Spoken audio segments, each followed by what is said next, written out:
Poder de compra. Olha que interessante. O poder de compra ele vem se concentrando de muitos anos, do que eu falo muitos anos, séculos e séculos e séculos e séculos, na mão do período, né, do mais antigo para o atual, na mão dos mais velhos para os mais jovens. De que forma? Imagina que você tem lá imperadores, reis, enfim, sei lá, as grandes dinastias, sempre tem uma cúpula formada pelos patriarcas, ou dependendo da cultura, matriarcas pode ter, né, a história tem também situações assim, mas o que eu quero colocar são assim, culturas, estruturas sociais onde pessoas, as mais velhas de todas as famílias mais importantes, são aquelas que têm a última palavra, são as que estão no comando. À medida que elas vão sendo substituídas, as outras pessoas subsequentes vão assumindo. Óbvio que em um belo momento, por uma questão de substituição, pode acontecer que uma pessoa ou outra mais jovem do que a sucessora, né, a sucessora hierárquica de idade, pode assumir. Então a pessoa mais jovem pode assumir, porém, é como se você tivesse um círculo fechado ali de anciãos que comandam isso. Bom, passado séculos, milênios, vamos dissolvendo, vai se diluindo, mas continua ainda existindo uma estrutura onde uma hierarquia de idade comanda esse gasto. Por vários motivos. Não vou entrar agora aqui na análise sociológica, histórica da coisa, porque a variedade é grande e é uma organização bem orgânica, né, como é a humanidade. Mas o ponto é, até, antes da revolução midiática, a revolução de comunicações, a revolução onde permitia-se pessoas muito jovens enriquecerem e emanciparem-se, que é uma coisa agora muito mais moderna mesmo. Moderna quando eu falo, talvez os últimos 15, 20 anos para cá, em termos de mundo, mas aí eu vou justificar por que eu falo isso.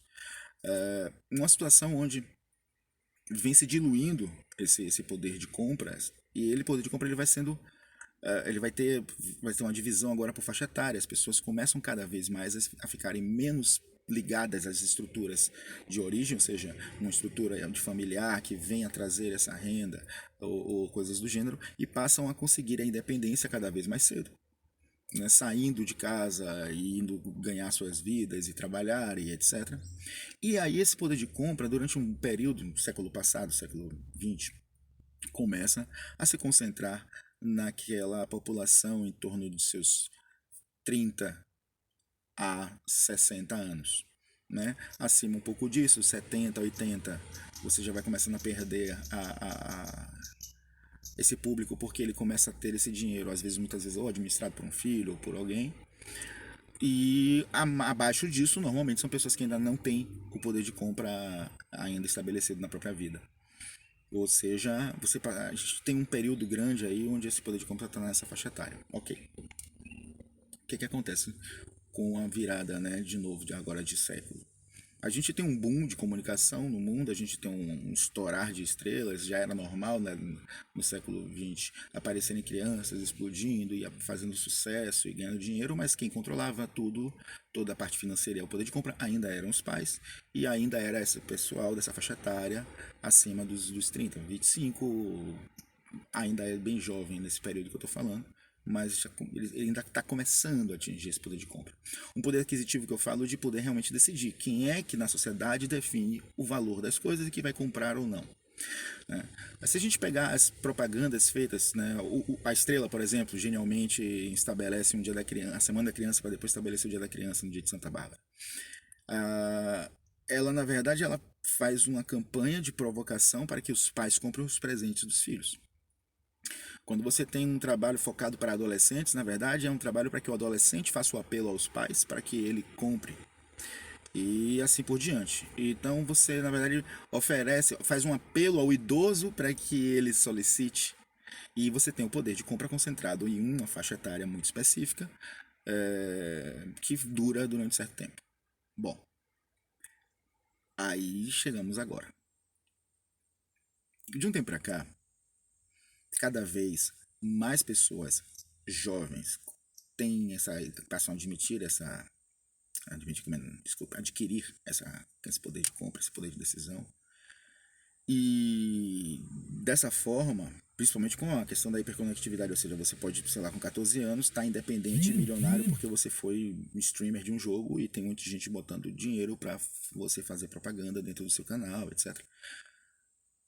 E nesse período a gente viu, eu vi pelo menos de 2007 a 2017, uma décadazinha aí, uns 5 anos atrás, mais ou menos, 4, 5 anos atrás, 2007 a 2017 mais ou menos, eu vi uma transformação grande no mercado onde o poder de decisão de tudo, de opinião, que é o que gera o movimento de mercado, ele passou para uma outra faixa etária.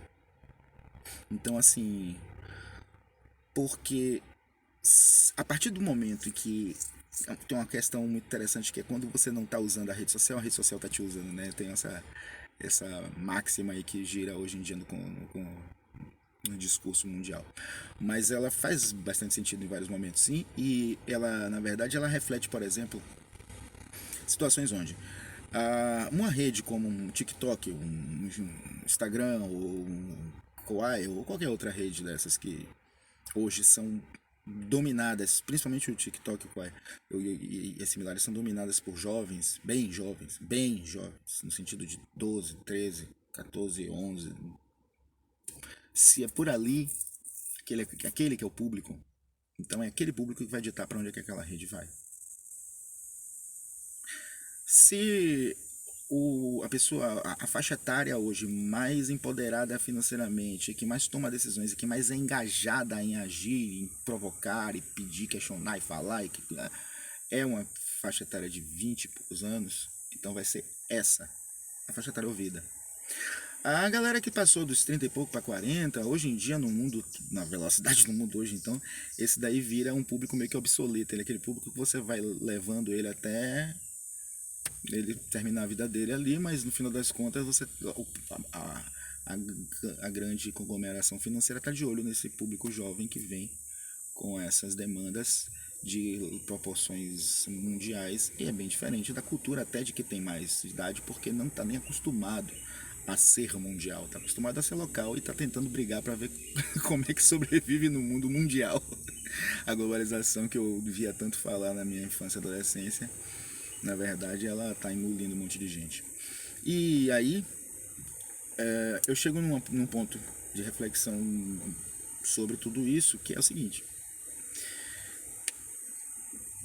pensando de forma mais pragmática, quando você tem um público que, por exemplo, dita quais são as regras de mercado, quais são as regras de mercado só não, de sociedade, né? De conduta também. Por exemplo, o que está certo e o que está errado, o que se deve ou não deve fazer, se aquela atitude ali tem que ser condenada, crucificada, ou se tem que ser enaltecida. Quando você tem uma grande quantidade de pessoas apontando para a mesma direção, aquela passa a ser a direção, né? Até porque quem não quiser ir vai ser arrastado ou vai ficar no meio do caminho.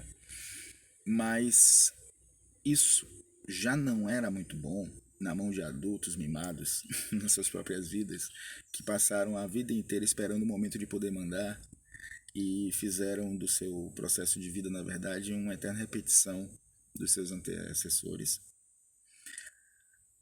Mas é ainda pior quando está na mão de pessoas que ainda não tem nem ainda o processo de amadurecimento pessoal para tomar certas decisões ou indicar para onde é que as coisas vão.